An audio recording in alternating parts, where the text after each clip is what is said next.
Good morning, my friend. I hope you're doing well. It's Dr. Lee Warren here with you on Self-Brain Surgery Saturday. Brand new episode for you today. I know it's been a couple of days since we had brand new content, and I've been hearing from you. Heard from somebody in my office the other day that was happy with their health care, but mad that I hadn't had a new podcast out in a day or two. So I see you and I hear you. We have been working through some incredible technological upgrades and some challenges, and of course, whenever you upgrade something, there's always some sort of software problem. And so we're working on it. We're coming. I'm glad that you're with us today. And we're going to talk about sadness today. I want to just give you a little insight into something. The holidays are a natural time for, especially if you've been through some kind of massive thing, it's a natural time for there to be a lot of emotion, a lot of things to remember, a lot of looking back, a lot of loneliness, all those things. And I want to talk a little bit about the fact that we're always talking about how important it is to become healthier and feel better and be happier and all that stuff. I'm always telling you to change your mind and change your life, but I don't want you to forget that even Jesus wept, and it's okay to feel what you feel. You just have to remember that feelings aren't facts. So sometimes you have to get above what you're feeling, examine it, be careful with it, not just respond or react to it all the time. But it is normal and part of the human experience to be sad and to deal with hard things. And then there's a healthy way to do that. So we're going to talk a little bit today on Sadness Saturday, just to be aware and be mindful of the fact that there are some people around us at the holidays that are struggling and having some things to think and feel. And if you're one of those people, I just want to encourage you today. We're going to look at Elizabeth Kubler-Ross's Stages of Grief. We're going to talk about some lyrics from an old U2 song. We're going to talk about some things from the Renovare newsletter that I get every week. And we're going to cover a lot of ground in just a few minutes. But before we do any of that, my friend, I have one question for you. Hey, are you ready to change your life? If the answer is yes, there's only one rule.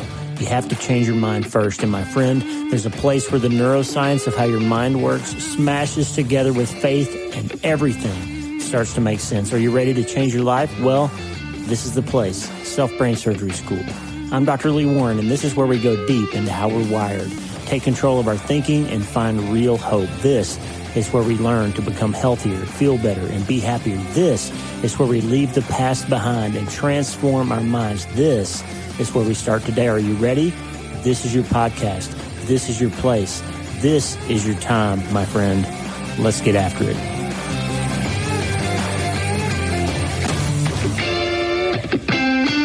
All right, let's get after it. Hey, I get a newsletter every week from an organization called Renovare, and Renovare was started by Richard Foster, who's been on the podcast before, and he has written some of my favorite spiritual discipline books. Celebration of Discipline is his most famous one. But his organization is just a spiritual formation organization, and their newsletter is great. You can sign up for it at Renovare. That's Renovare, Renovare.org, Renovare.org. So Renovare has this newsletter that comes out every week, often written by Brian Morrican, who's the director of communications there. And today he just hit it on the head with some things I was already thinking about related to Advent and this time of year and just how things feel. And so we talk a lot about on this podcast and in my newsletter and in my books about how feelings aren't facts. There's a lot of things that your brain throws at you and you feel something. And the problem with feelings is there's a limited palette of human emotional triggers, neurotransmitters that make you feel certain things. And whenever a particular neurotransmitter event happens in your brain, you attach a lot of meaning to it, but the meaning is attached based on past experiences and memories. And so you feel something like fear, for example. We've talked about this a million times, but you feel something that feels like fear. And it could be because there's actually, a bear in your house or a murderer, an axe murderer, a scary clown wielding an axe or something, whatever you're scared of. It could be that there's really a threat. Or it could be that you're just perceiving a threat based on an experience or an irrational fear that you had in the past. Or you could just be worried about something that you know you're going to have to deal with in the future or that you might have to deal with in the future. Or something that somebody said or may have said. But all those feelings feel the same. So I just try to make the point that fear feels like fear because it's a chemical event in your brain, okay? And it doesn't matter whether the fear that you're feeling is because of a real threat or an irrational worry, something from the past that's been brought up to you or triggered by a memory that's been triggered. Fear feels like fear, right? But the problem is sometimes those feelings actually aren't what they seem to be. C.S. Lewis famously said, the very first line of his book, A Grief Observed, after his wife died, nobody ever told me that grief feels so much like fear. Nobody ever told me grief feels like fear. It feels like fear. Now, what does that mean? It means that sometimes the emotional experience that you're having chemically is similar to another experience, but they're not the same thing. They just feel the same. And that's why I make the point all the time. Feelings aren't facts.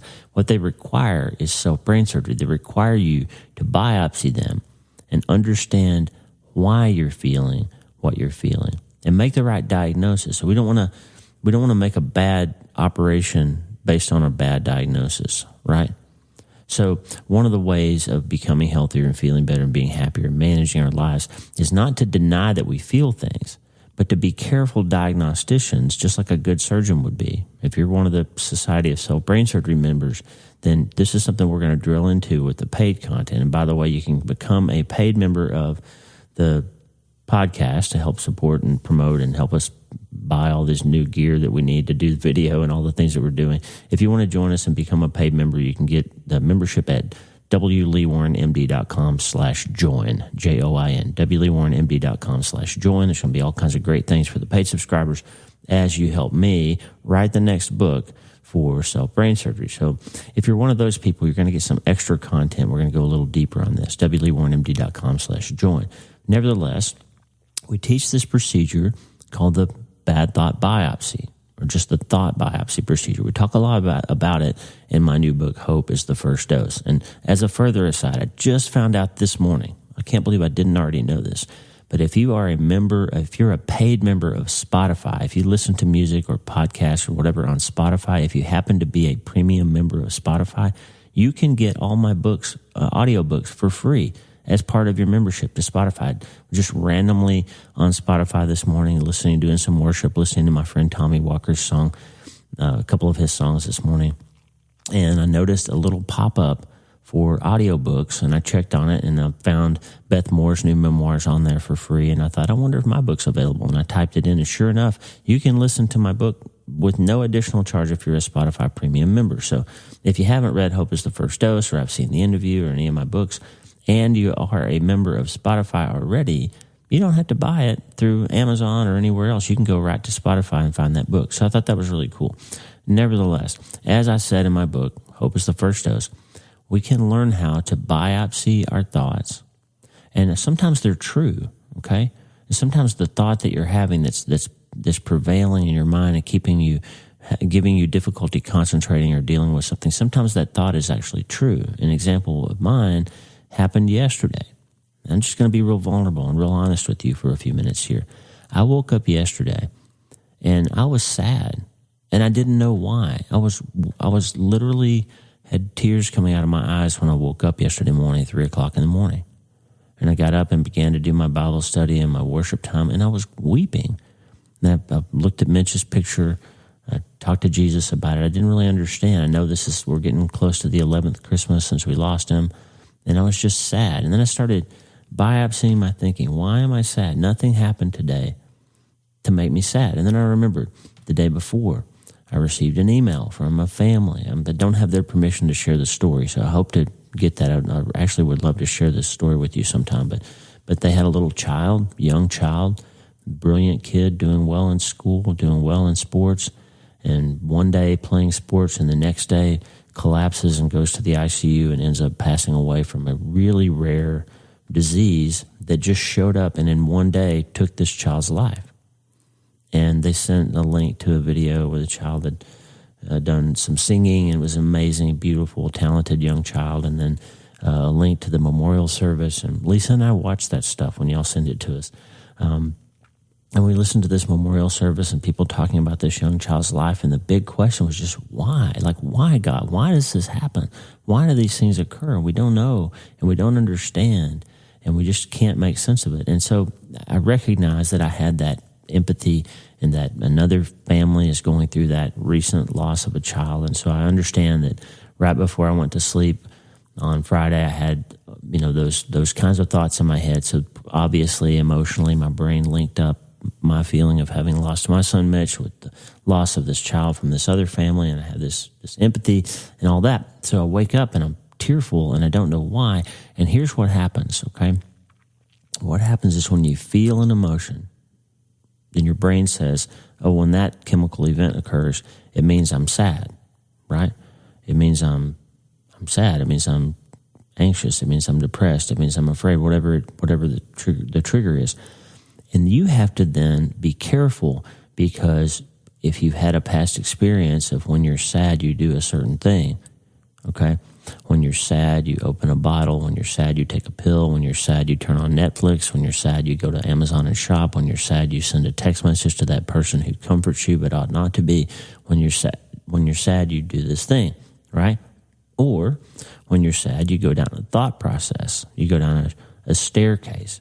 Granger Smith and I talked about that. He has a slideshow when his little boy River drowned in the backyard. And he has this slideshow that happens. It flashes all these images, doing CPR on River and calling the medics and finding his body in the pool and all the things that happen with their devastating loss of their little boy. And the problem for Granger is that slideshow became uncontrollable.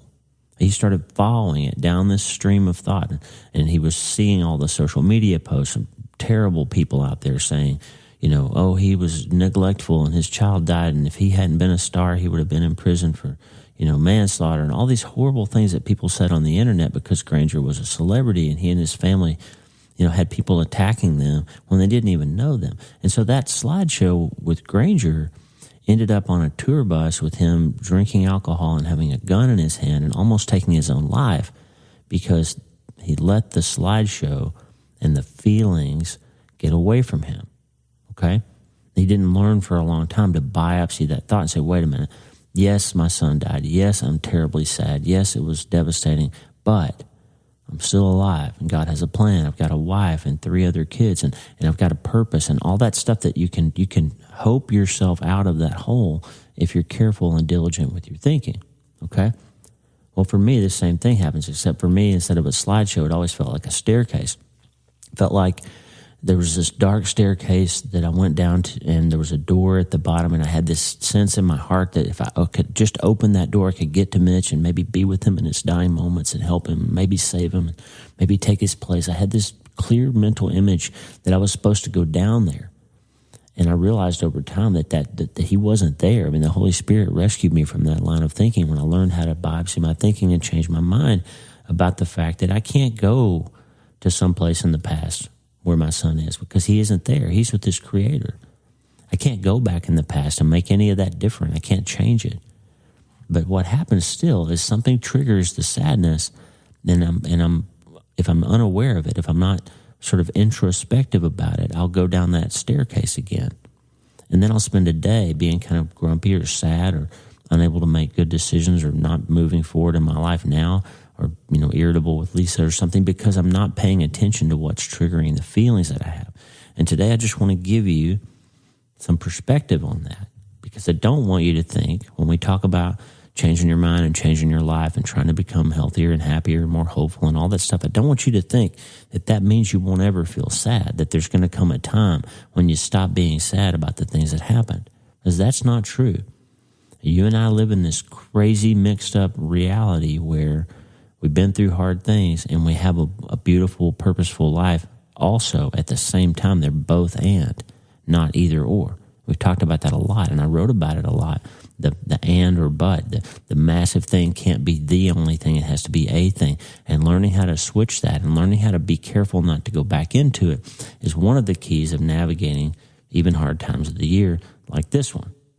Now, before we go any further, I want to remind you about our sponsors for this episode, Peak, P-I-Q-U-E, and Armra, A-R-M-R-A. These are 2 products that Lisa and I use every day.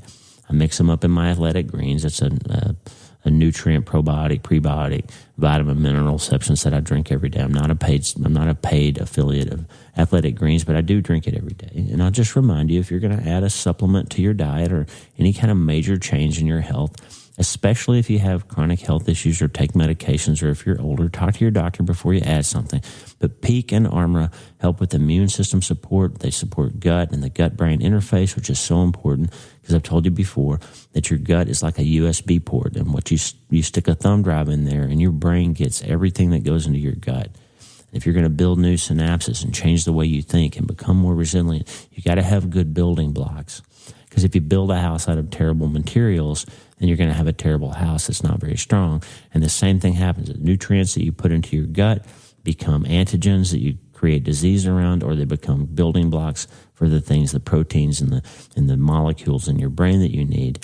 And so put good stuff in there. Pecan and Armra help us. And if you buy them through our links that you'll see in the show notes, then it helps us too grow the podcast and all that stuff. So check out the links in the show notes for Pecan and Armra, especially this time of year when we're gathering with people who have viruses and we're sneezing and coughing and all that stuff. So Pecan and Armra helping us get the podcast out there even farther, and then help you become healthier and feel better and be happier. Okay. I want to talk for a minute about something that sort of, I was feeling all this sadness yesterday and weeping, and realized that I was attached to somebody else's acute pain syndrome, and I was sort of letting that slide me back down that staircase. And that's what happens, okay? And I was taking a shower, and I realized that we talk a lot about the stages of grief, right? We talk about Elizabeth Kubler-Ross's stages of grief all the time in every Psychology 101 class and every podcast and every website talks about when you've gone through something hard, how there are stages of grief, and it's true. But you've heard me say before, probably, if you've watched me interviewed on CBN or the 700 Club or on somebody's podcast, Theology in the Raw, or wherever else, you probably heard me say this. Elizabeth Kubler-Ross's research was never intended to describe the type of grief that you have when you lose a child, or your husband gets a brain tumor, or you get fired from your job, or you don't make it to the NFL, or whatever the other massive thing is that you've been through.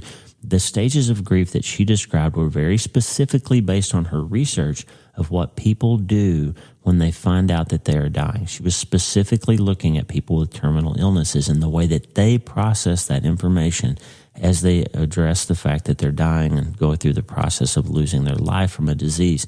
And they pretty predictably fall through this pathway of denial and anger and bitterness and depression or sadness, and then finally come to accept it and making the ability to have their life not just be defined about the fact that they're dying, okay?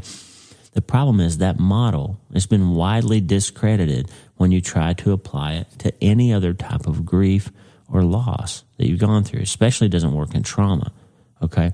It just doesn't work. The model isn't exactly right. And so, unfortunately, society and the media and our psychology classes and everybody have picked up, every blogger out there have picked up on this idea that you're supposed to navigate in a relatively orderly way through the stages of grief. And we start putting clocks on other people because we think we know how long it should take them to reach acceptance. Or we think we can put our finger on what stage they're in by observing their behavior. And I'm just here to tell you, it's not true. There is not a stage, my friend. This is why I came here this morning to tell you this. There's not a stage after something devastating happens to you in which you will stop being sad. There's not. So if you think that sadness being the third stage of the stages of grief is something that you move past, you are sadly mistaken. And it's going to hit you hard, and you're going to start to feel like there's something wrong with you when you can't move past that stage. The problem is quantum physics describes this world in which multiple things can be true at the same time.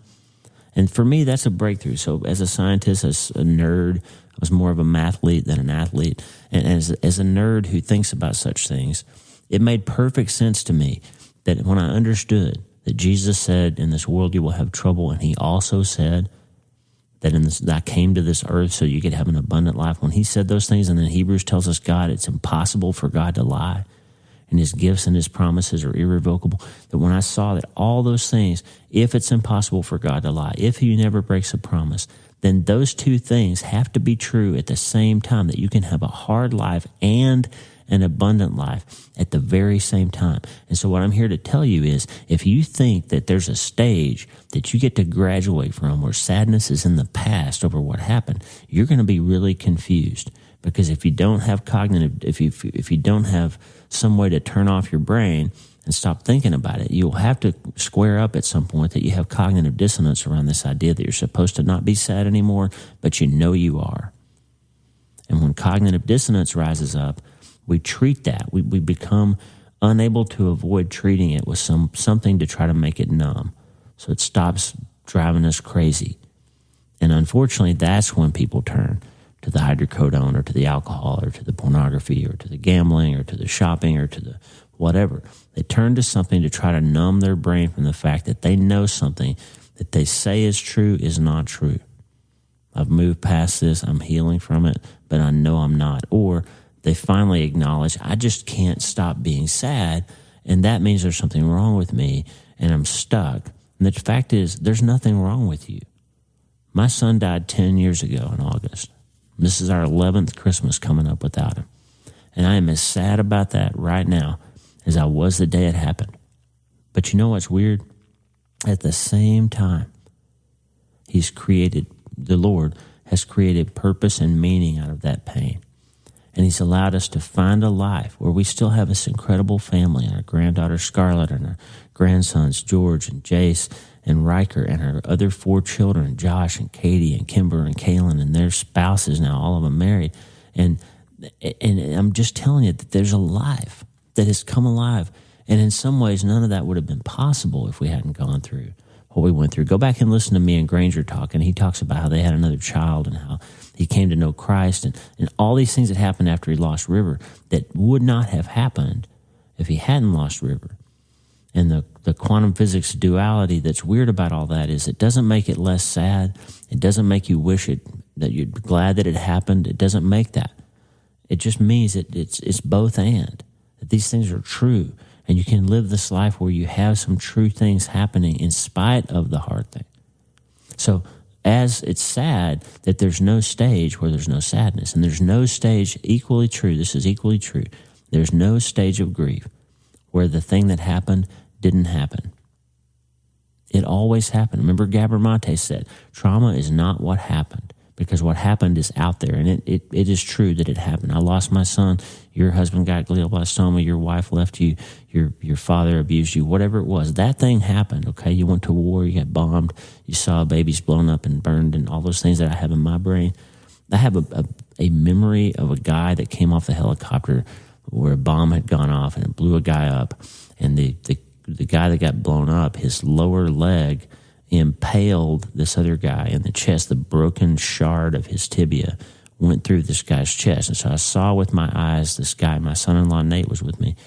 He wasn't my son-in-law then. He was my scrub tech in Iraq. And that's a story I told in No Place to Hide, how my son-in-law came from my scrub tech in Iraq.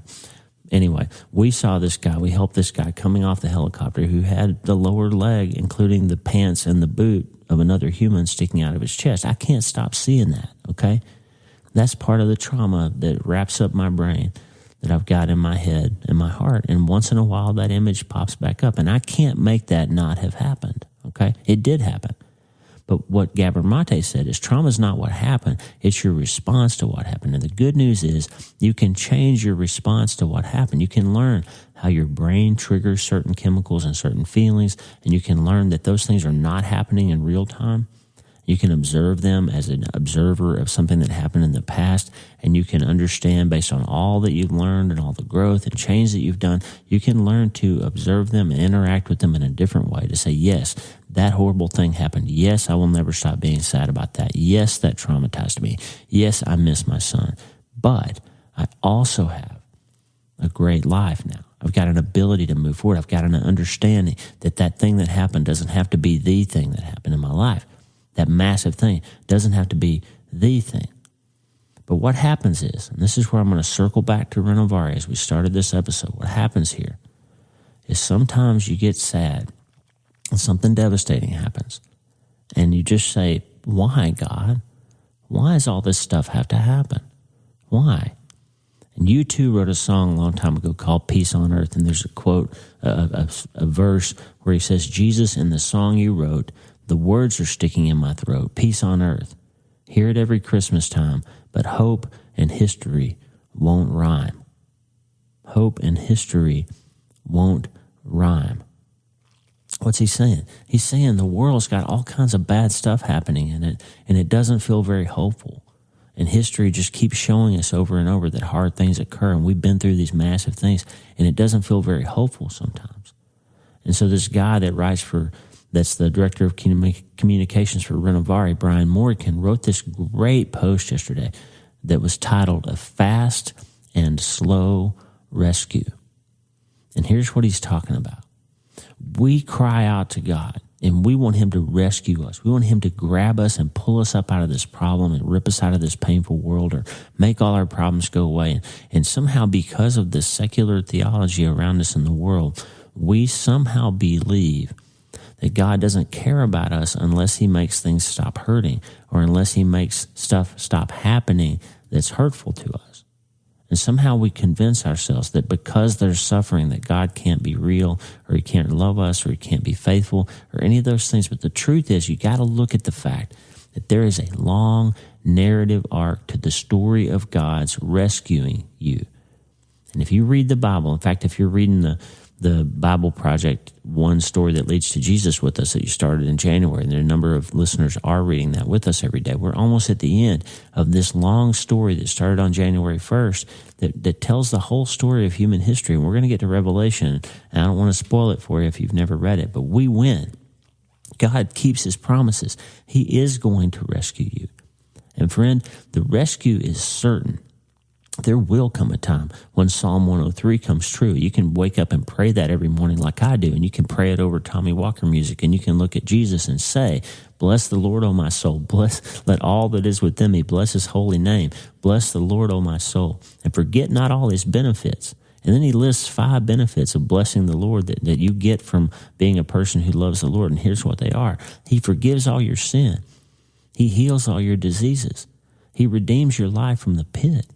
He crowns you with love and compassion. He satisfies your desire for good things so that your youth is restored like the eagles. Okay? Those are 5 things he is going to do because he keeps his promises.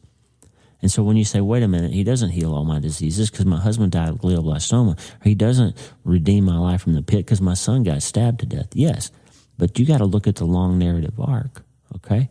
There's a fast and a slow rescue happening here. Jesus was born in a manger. He was God's answer to the problem of suffering. But that baby didn't show up and go solve all the problems that day that he showed up in the manger, right? He came as a baby. He didn't have any power. He came as an infant. And what happened is he grew up and he started showing people the love of God with his hands and feet, and showing up, like Drew Dix said, just show up and get out there and get involved and find your faith with your feet. And he did it. He walked around and solved problems and interacted with people and came alongside them. And he gave us a model of how he interacts with us in our suffering now. The suffering, Brian Morgan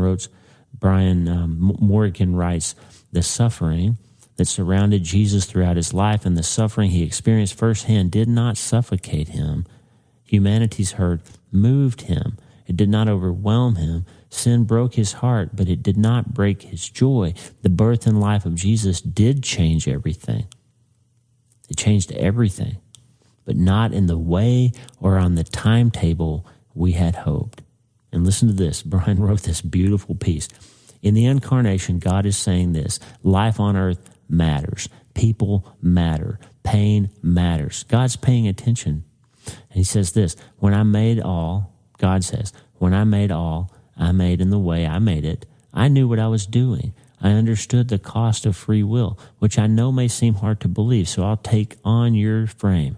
I'll experience all you feel and more. I'll show you how to live at peace in a troubled world, how to be an unhurried and healing presence. I'll come in the flesh to be an example to you. Then I'll come in the spirit to be life in you. My rescue will be fast. Your adoption will be quick as a hammer's swing. My rescue will be slow. Millennia will pass before the fullness of the kingdom comes. My slowness is not cruelty or lack of care. On the contrary, I'm birthing a people of everlasting joy, and that takes time. And sometimes hope and history don't seem to rhyme, and sometimes you wonder, why is God taking so long to help me in my pain here? But the truth is, he's not. God, as my friend Dale Margaret says, God is never late, but he is seldom early. I love that line. Listen, God's got a purpose for the pain that you're experiencing, okay? He's answering it. He's coming inside your story and walking alongside you, and he is going to redeem you and rescue you from it. He's going to keep those promises, but it's going to come on his timetable. And the reason is he says in Isaiah, my ways are not your ways, my thoughts are not your thoughts. I'm doing something you wouldn't even believe, he told Habakkuk. Even if I told you, you wouldn't believe it. And I'm just here to tell you, Lee Warren, your friend who's a fellow suffering person, a bereaved parent, PTSD survivor, been divorced, been, wrecked in a variety of ways. And God has come alongside me and rescued me in that pain. He sent Lisa into my heart and life at just the right time. He's helped me develop a relationship with my children and with you and with all these people all around the world who read my books that have helped me navigate the loss of my son and find purpose for my life going forward. And it took me 54 years to figure out what my actual specific calling was. Because I thought it was doctor. And it turns out it is doctor. But it's not because I can do something with my hands. It's because I can help you understand what's hurting you and help find the best prescription to help it stop hurting as much so you can see things more clearly and move forward in your life and become healthier and feel better and be happier. That's my purpose. And I can do that. I love it. I love that I can go to the operating room and physically remove a ruptured disc and take that pressure off your sciatic nerve and make your legs stop hurting. I love that I can remove a brain tumor from your head and save your life and give you back your strength and help you stop having seizures. I love it. Okay? But I also have a purpose. It's about understanding why we hurt and how we hurt and help you understand it and navigate it, process it, and find purpose and help you end your suffering some because you start to understand purpose inside it, okay? You've got a calling too. It's not just to swing a hammer or to file a brief or to close the books at tax time, okay? It's not just that, not just to change diapers and drive your kids around. That's not your unique calling, okay? You have a unique calling that can transcend the particular moment in time, and it will last your whole life, and it may look different over time in different ways, but you have it. And one of the things we're called to do is to live a life in which God's two promises are true at the same time without letting either one of them overwhelm us, okay? He came to give us an abundant life so we don't become hedonists and go after everything that feels good because, woohoo, God gave us an abundant life. We don't do that. We also don't, however, understand that God says in this world you will have trouble, and we don't drink ourselves to death, and we don't throw ourselves in a hole and say, please take me out of this world and put a gun in our mouth because we're so sick of how hard everything is. We don't do either of those two things because we understand that the story we're in is one that ends in our rescue, but that rescue doesn't play out on the timetable that we can see. And we understand that our job is to reach back and let somebody else grab our hand and pull them forward to where they can find a little hope to stand on. And that's our job. And having meaning and purpose and understanding your unique calling will help you deal with even the sad days, even on Sadness Saturday, when you recognize that your tears are real because that trauma happened. That thing really did happen. And you can learn to observe and biopsy the thoughts, and you don't have to go down those rabbit trails of secondary and tertiary thoughts that aren't true, or they're not helpful, or they're not hurt, or they're actually hurtful or harmful to other people. And you can learn to biopsy your thinking with self-brain surgery and find a way to navigate and handle your brain in a healthier way and understand that thoughts become things and they turn into epigenetic switches that turn into how your children start their lives and the baseline that you give them. And so in the coming months on this podcast, we are going to go deep in understanding how we're wired so we can handle our brains with our minds in a healthier way. So our brains help our bodies become healthier. And we can handle our minds in a way that keeps them open and sensitive to the leading of the Spirit, because that's how we're connected to the internet of all that God has possible for us. Okay? We're not just trying to become a little bit happier. We're not just even trying to become significantly happier, but we're trying to connect to the infinite source of all that there is, our God and our Creator, because we are created in His image. When we start firing on the cylinder that He has for us and the full capacity of the life that He has for us, that's when we begin to navigate this duality of hard and abundant at the same time in a way that helps us and inspires others. And the good news about all that, my friend, here on Self-Brain Surgery Saturday is that you can start today.